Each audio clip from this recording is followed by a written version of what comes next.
투자자 입장에서 빠르고 정확한 시황을 전달드릴 최경진의 퀵 시황입니다. 오늘은 걱정 대비해서 잘 넘어갔던 시장인 것 같습니다. 어떠셨나요? 네, 오늘은 태풍 얘기를 좀 비유를 해서 해보면 대만 인근에서 초대형 태풍이 발생하면 우리나라 쪽으로 온다고 경로를 먼저 예측을 하는데 언론에서 아주 시끄럽게 막 초대형 태풍이 오니까 조심해야 된다고 TV를 틀면 계속 나오죠. 네. 그러다가 동해에서 소멸했습니다. 네, 오늘도 바로 질문 드리겠습니다. 연휴 기간 동안 해외 시장 급락 때문에 굉장히 불안했는데요. 오늘 시장의 하락은 안도해도 될 분위기인지 궁금하네요. 네, 일단 뭐 금요일날 그 해외 시장에 폭락이 나오니까 조금 뭐 걱정을 많이 하셨을 것 같은데, 그 전에 금요일날 제가 얕은 물이라고 제가 말씀을 드렸는데, 일단 이번 건은 그냥 뭐 이렇게 넘어가지 않을까 싶은데, 아직도 헝다그룹에서는 달러 채권 이자에 대해서 어떻게 한다라고 얘기를 안 했습니다. 근데 영국 언론에서는 30일 정도까지는 연장을 할 수 있기 때문에 그 안에만 이자를 지급하면 디폴트가 아니기 때문에 뭐 연장을 하는 정도의 얘기를 하지 않을까 이렇게 얘기를 했지만, 오늘 뭐 헝다그룹 측에서 얘기를 했다면 좋았는데 아직 그런 얘기는 없습니다. 그냥 그 회장이 휴일 동안에 발표를 했던 그것만 가지고 소폭 반등하는데 그쳤는데요.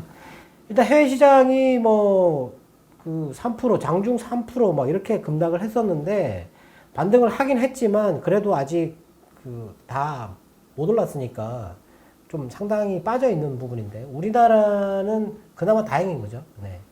이번 휴일은 사실 보통은 휴일 되면 쉬는 게 좀 아쉽다. 금요일날 또 올랐으니까 쉬는 게 좀 아쉽다. 열렸으면 좋았는데 이렇게 생각할 수 있는데, 이번에는 쉬는 게 천만 다행인 그런 시장이었습니다. 네.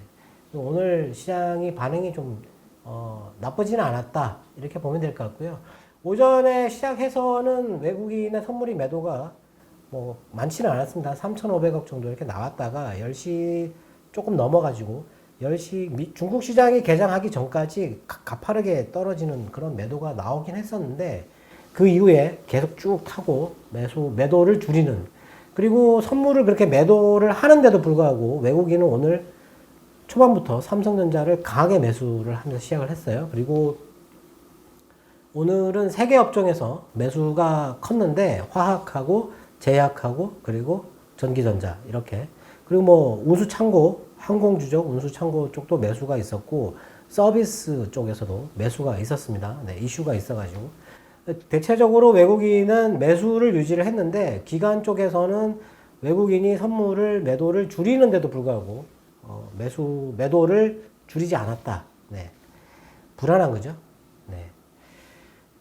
지금 헝다를 바라보는 시각이 두 가지가 있는데, 하나는 오늘도 나왔는데 뭐 리먼 그 금융위기, 미국의 금융위기 때보다 더 심각하다. 아직도 이런 뉴스가 나오고 있어요. 오늘도. 네, 그런 뉴스를 내보내고 있고, 어젯밤 연준 의장은 중국만의 문제다. 네. 이거를 표현한다 그러면, 오늘 제가 초반에 이 얘기를 하려고 그러는데, 찻잔 속의 태풍이라는 얘기가 있죠. 네. 자기 태풍, 찻잔 속에서는 태풍처럼 이렇게 회오리가 치는데, 밖에서 보면 아무것도 아닌 거죠. 네. 물론 아무것도 아닌 건 아닙니다. 아무것도 아닌 건 아닌데, 두 가지 시각이 있습니다, 지금. 연준 의장은 미국에는 전혀 영향이 없다. 이렇게 얘기를 했고, 중국만의 문제다. 근데 중국을 바라보는 사람들은, 금융위기가 촉발될 수 있다. 350조의 부채면 엄청나게 크다 얘기를 하는데, 2008년도 미국의 금융위기 당시에 그 위험 채권이 있거든요. 위험 자산. 그 규모를 잘 모르시는 분들은 이런 뉴스를 쓰거든요. 네. 지금은 돈이 엄청나게 많이 풀려 있어요. 풀려 있는데 그 금융위기 때는 그게 안 풀려 있었잖아요. 그때 그 위험 자산, 쓰레기 채권들, 그 주택담보대출을 마구잡이로 해줘가지고 발생했던 그 위험 자산의 규모가 5조 달러예요. 5조 달러. 이거는 지금 우리나라 돈으로 350조죠. 예. 이게 비교가 됩니까? 5천조랑 350조랑. 근데 이거랑 같이 갖다가 붙여가지고 뭐 금융위기만큼 위험하다. 이렇게 아직도 뉴스를 내보낸다라는 거죠. 네. 그래도 중국의 부동산이 만일 붕괴를 했을 경우에는 파급 효과가 상당히 큰데요. 이 회사가 갖고 있는 부동산이 워낙 많은 데다가 제가 이 은행이 128개가 연결되어 있다고 그랬잖아요. 그리고 해외 쪽으로도 그 부채가 200억 달러 정도 예, 그렇게 되는 걸로 나오니까 아마 그쪽에서도 피해가 발생할 수 있는데 헝다 그룹의 회장은 지금 뭐 어떤 그런 상품들 그런 거를 제대로 잘 환매를 해주는 게 목표다. 뭐 오피스텔이나 아파트를 실물 자산으로 이렇게 지급하는 그렇게 해서라도 정상적으로 환매에 최선을 다하겠다. 뭐 이런 식으로 얘기를 하긴 했습니다. 하여튼 뭐 그런 뉴스 때문인지 오늘 반응은 괜찮았다. 그리고 오늘 환율이 시작할 때 1186원 정도였는데 그게 지금 1175원으로 많이 떨어졌어요. 이렇게 많이 떨어지면 매수를 좀 해줘야 되는데 예, 외국인들만 매수를 했다. 좀 아쉬운 부분이고 그 불안하게 생각하는 게 잘못된 건 아니고 왜냐하면 지금 중국의 하이힐드 채권 스프레드가 채권 스프레드 차이가 14%예요. 14%. 이게 작년에 2020년 3월 코로나가 터졌을 때 시장 급락할 때 그때 스프레드를 넘어섰어요. 그러니까 위험하게 생각을 하는 거죠, 당연히. 네. 위험하게 생각하는 거는 잘못된 건 아니지만 너무 지금 좀 과다하게 과민 반응을 하지 않았나 이렇게 생각이 됩니다. 그래서 일단 내일 넘어가고 그리고 지금 그 이자 지급하는 게 있는데 그거 지금 달러 채권 이자에 대해서 아직 얘기를 안 하고 있기 때문에 그 부분에 대해서도 의문점을 다 해소를 해주면 시장이 반등하는 데는 큰 무리가 없을 것 같다라고 생각됩니다. 네. 네. 유럽과 중국은 이틀째 반등을 했고요. 미국 시장은 어제 하루 반등했습니다. 앞서 말씀하신 헝다그룹 이슈는 이대로 그냥 넘어가도 되는 것일까요? 일단 뭐 한번 생각을 해봐야 되는데 일단 미국의 뉴스를 먼저 한번 생각을 해보죠. 일단 월요일날 아무 뉴스가 없었는데 헝다 때문에 급락을 했잖아요. 근데 유럽 같은 경우는 급락하고 나서 이틀 연속 반등을 했는데 미국 시장은 반등을 못했어요. 그게 아마 제가 보기에는 그 연준회의 때문에 그랬던 것 같고 그리고 금요일날 미국 시장이 빠진 거는 선물옵션 만기여서 뭐 그런 영향이 있었던 것 같고 그리고 화요일날 미국 주택 지표가 호조가 나왔는데도 불구하고 미국 시장은 오르다가 내려왔다. 근데 미국의 제가 다우존스 리츠 지수 본다고 그랬지 않습니까? 그거는 거의 지금 큰 변화가 없어요. 큰 변화가. 예. 전이 되지 않는다라고 보면 될 것 같고요. 예. 그리고 연준이 금리를 동결을 했죠. 그리고 회의 끝나고 뭐 여러 가지 얘기를 했는데 이제 일단 뭐 그 중에서 헝다 그룹에 관련된 거는 중국만의 문제다라고 얘기를 했으니까 제가 보기에는 우리나라는 근데 중국과 경제 관계가 좀 밀접한 관계가 있고 그리고 중국인들이 우리나라 부동산에 투자한 돈이 어마어마한 액수가 있기 때문에 여기서 문제가 발생하면 여기서 돈을 회수를 할 가능성이 있어요. 그래서 이게 이제 전이 된다라고 볼 수 있는데 그럴 위험이 있는가? 지금 중국이 이 헝다를 막지를 못하면 제가 볼 때는 부동산 위기로 이렇게 번질 수가 있어요. 왜냐하면 그림자 금융이라고 해서 부실 쪽 그쪽 금융이 워낙 크기 때문에 번질 수 있는데 중국에서는 아마 그거를 차단을 하려고 할 겁니다. 근데 정부에서 대놓고 이런 기업들을 지원을 해주게 되면 여태까지 규제를 하고 뭐 이렇게 부채를 축소해가고 있는데 역행하는 그런 정책이기 때문에 아마 그걸 피하려고 하지 않을까 싶습니다. 오늘 중국인민은행은 1,100억 위안 정도 유동성을 공급을 했어요. 올해 1월 이후에 최다 돈을 풀었는데 단기 유동성을 지금 이제 금융시장의 불안을 조금 누그러뜨려 보려고 그것 때문에 오늘 반등을 하지 않았을까. 오늘 헝다 그룹의 주가는 이게 뭐 30% 이상 뭐 장중에 폭등하기도 했었는데 홍콩이나 상해도 뭐 2%, 1%씩 이렇게 오르다가 다 밀렸잖아요. 네. 구체적인 어떤 해결책이 나오지는 않았다라는 거죠. 네. 근데 해결책이 나오면 이제 뭐 끝나지 않을까 이렇게 생각이 됩니다. 오래 갈 건 아니고 이제 내년에 갚아야 될 돈이 워낙 많기 때문에 내년까지는 헝다그룹 문제는 이번만 잘 넘기면 소멸한다 라고 보시면 될 것 같습니다. 네. 연준 회의가 끝났는데 평가를 한번 해보면 어떨까요?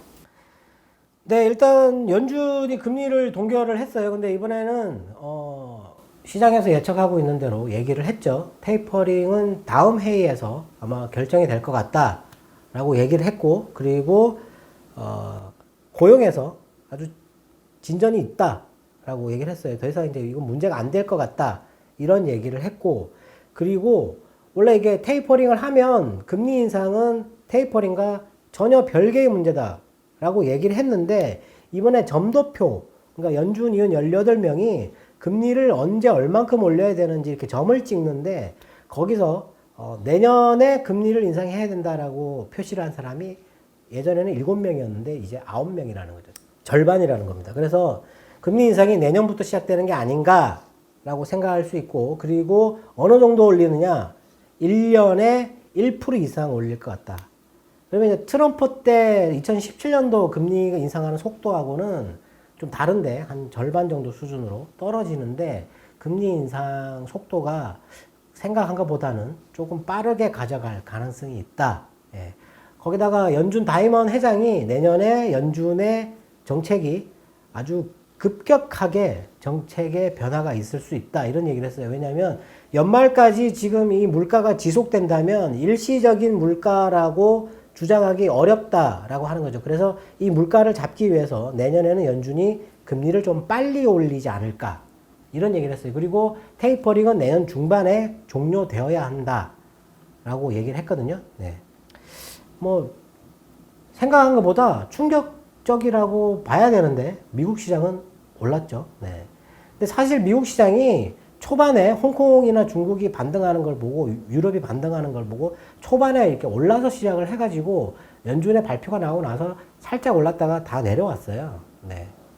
그래서 연준의 그 어떤 회의에 대한 효과는 뭐 좋지도 않고 나쁘지도 않고 뭐 그런 정도 수준이었다. 근데 연준이 올해 미국의 성장률을 7%에서 5.9%로 하향을 했는데 내년도 성장률은 3.3에서 3.8로 높였어요. 그러니까 코로나 때문에 좀 둔화되긴 했는데 3분기 정도에 둔화되긴 했는데 이게 다시 회복을 해서 내년에는 더 좋을 것이다. 왜냐하면 올해 5.9%라는 거는 작년에 너무너무 안 좋았던 거에 대비해가지고 5.9%고 내년에 3.8%는 지금 어느 정도 회복한 거에서 3.8%이기 때문에 내년이 상당히 좋은 거거든요. 네.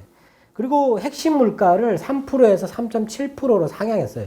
이 물가 상향 때문에 아마 내년에 정책을 좀 빨리 가져가지 않을까 이렇게 예상을 한다. 그리고 내년은 물가가 2.3%로 이렇게 정책의 변화가 있으면 물가가 떨어지지 않을까 이렇게 얘기를 했고, 올해 실업률도 원래 4.5를 예상했는데 4.8로 살짝 높게 잡았습니다. 네. 뭐 이런 것들 같은 경우는 뭐 좀 안 좋지만 그래도 이 내년 성장률 전망치가 좋게 나왔기 때문에 조금 좋은 영향을 주지 않았을까 싶고요. 그리고 중요한 문제가 있는데 연준회의는 뭐 이런 식으로 이번에는 사실 연준회의가 제가 금요일날 말씀드렸는데 연준회의 끝나고 주가가 오를 수 있다고 제가 그 오르는 거를 우리가 그 혜택을 못 받을 수 있다라고 말씀을 드렸는데 월요일날 급락해버리는 바람에 오르는 게 뭐 그렇게 큰 효과는 없었지만 그 연준은 크게 지난번에 나왔던 어떤 그런 거에서 크게 변화를 주지 않을 거다라고 생각을 했는데 중요한 거는 20일 날 이제 그 의회가 개원을 했는데 민주당에서는 그 이번에 부채 한도 유예, 상한 유예를 통과를 시켰어요. 내년 12월까지 연장하는 걸로 통과시켰는데 공화당에서는 뭐 안 된다라는 식입니다. 네. 다음 주에 표결이 있습니다. 다음 주에. 네. 지금 재무장관이 양쪽에다 서한을 보냈어요. 10월 달에 정부가 가진 돈이 현금이 모두 소진되고 만일에 부채 한도 그게 상한되거나 유예를 못 시키면 디폴트가 날 수 있다 이렇게 얘기를 했고, 무디스가 오늘 이거를 언급하면서 시장이 너무 과소평가하고 있다. 만일에 디폴트를 선언하게 되면 일자리가 600만 개가 사라지고 그리고 주가는 3분의 1로 떨어질 것이다 라고 얘기를 했거든요. 네. 상당히 공포스러운 얘기죠. 네. 뭐 이렇게 되면 누가 지금 주식을 갖고 있겠습니까? 근데 시장이 반응을 안 했습니다. 아직. 네. 왜냐하면 시장은 설마 하는 거죠. 그리고 미국인들은 거의 대부분 다 주식을 갖고 있기 때문에 이런 상황을 초래하게 되면 그 사람은 정치적으로 생명이 끝나는 그럴 수도 있습니다. 계속 반대를 해가지고. 예. 근데 공화당은 아마 벼랑 끝까지 갈 거다. 예. 제가 생각하기로는 디폴트를 선언하는 것까지 갈 거다라고 생각하거든요. 그래서 그거는 대비를 해야 되는데 10월 중이라는 거죠. 헝다는 넘어가는데 디폴트가 남았어요. 그래서 이거는 피해야 되거든요. 예. 헝다는 다 지지난주에 갑자기 목요일날 발생했던 거고 이거는 사실 뭐 큰 이슈는 아닌 걸로 제가 생각하는데 이 부채 한도 이거는 예상하고 있는 문제예요. 그리고 상당히 큰 문제입니다. 이거는. 근데 다들 그냥 넘어가겠지라고 생각을 하는 거죠. 근데 피할 필요가 있습니다. 그래서 10월 달은 현금을 갖고 있어야 돼요. 현금을. 이거는 금요일 날은 일부 현금화를 뭐 해도 되고 안 해도 되고 이렇게 생각할 수 있지만 이거는 현금화를 해야 됩니다. 예. 제 생각에는 파고를 이미 알고 있는 파고인데 이거를 그냥 넘어가겠다. 뭐 그건 넘어갈 수도 있죠. 넘어갈 수도 있는데 이게 마지막 올해 나올 수 있는 마지막 악재라고 생각되는데 되도록이면 이걸 이용해가지고 더 싸게 사면 좋잖아요. 네. 이번에는 현금화가 필요합니다. 네. 그 부채 한도 그거는 뭐 그거 외에 뭐 지금 미국에서 오늘 그 항공주들 많이 올랐는데 뭐 아시아나항공 같은 경우 뭐 예약한 사람들이 1000명 이상인가요? 네, 그렇게 늘었다 그랬고 그리고 오늘 운수 창고 많이 샀잖아요. 네. 미국에서 11월부터 외국인 접종자, 백신 접종자들을 입국하는 거 제한을 해제하겠다. 뭐 이런 얘기를 했고요. 그리고 우리나라 같은 경우도 접종자가 코로나 환자하고 접촉을 했는데도 불구하고 그냥 음성으로 나오면 격리를 면제한다고 했습니다. 예. 점점 이제 그렇게 되는 거기 때문에 뭐 그런 쪽에 뭐 괜찮았던 것 같고 그리고 오늘 미국 국방부에서 한국 전쟁의 종전 논의 이거를 할 수 있다. 예, 북한과 같이 계속 이걸 논의할 의향이 있다. 이런 얘기를 했어요. 이게 종전선언이 북한한테는 중요하거든요. 예. 우리한테는 호재거든요, 이게. 예, 호재인데 반응이 없었다. 아직 뭐, 근데 북한 쪽에서 지금 최근에 미사일 쏘고 이래가지고 뭐 어떤 반응이 긍정적으로 나온 게 없으니까 예, 당장 시장이 받아들이기에는 좀 어렵다. 근데 미국의 태도가 최근에 상당히 적극적이죠. 네. 물론 뭐 저기 불량 국가라고 지정한 거 해제 안 해가지고 뭐 그런 것도 있는데 그거 외에 그거는 이게 정치권 공화당 예, 보수주의자들이 항상 이런 거에 대한 위험을 부각시키거든요. 예.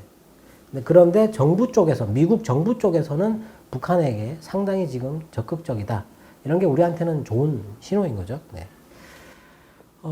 일단 뭐 연준 회의가 예상했던 대로 나왔는데 제가 보기에는 예상했던 것보다 더 그 시장이 받아들이기에는 더 나쁘다고 생각을 해야 됩니다. 테이퍼링을 내년 중반에 끝내고 그리고 금리 예상은 2023년이라 그랬는데 2022년으로 당겨질 수 있다라는 거예요. 근데 연준 의장은 테이퍼링과 금리 인상을 연간 짓지 말라고 이번에 또 얘기를 했어요. 네. 그리고 점도표가 금리 인상을 미리 얘기하는 게 아니다라고 얘기를 했거든요. 네. 근데 내년에 물가가 움직이는 거, 이제 고용은 끝났고, 예, 고용은 끝났고, 물가가 움직이는 거에 따라서 이제 연준이 정책을 가져갈 거다. 네. 그렇게 보면 되니까, 뭐, 그거는 내년에 걱정을 해야 될 것 같고, 이번에 올해는 부채 한도만 넘기면 내년 상반기, 내년 1분기까지는 시장이 상당히 좋을 가능성이 높다. 이렇게 보면 될 것 같습니다. 네. 네. 오늘도 투자자분들의 궁금증이 해소되었길 바라겠습니다. 네, 오늘 하루 만에 모든 위험이, 그 헝다의 위험이 다 사라지길 원했는데, 우리 시장 마칠 때까지는 그러지 못해서 좀 아쉽지만, 9월 말까지는 그래도 기대를 해보겠습니다. 네, 내일 시장도 기대해 보겠습니다. 저희는 여기서 인사드리겠습니다. 지금까지 최경진의 퀵시황이었습니다. 감사합니다.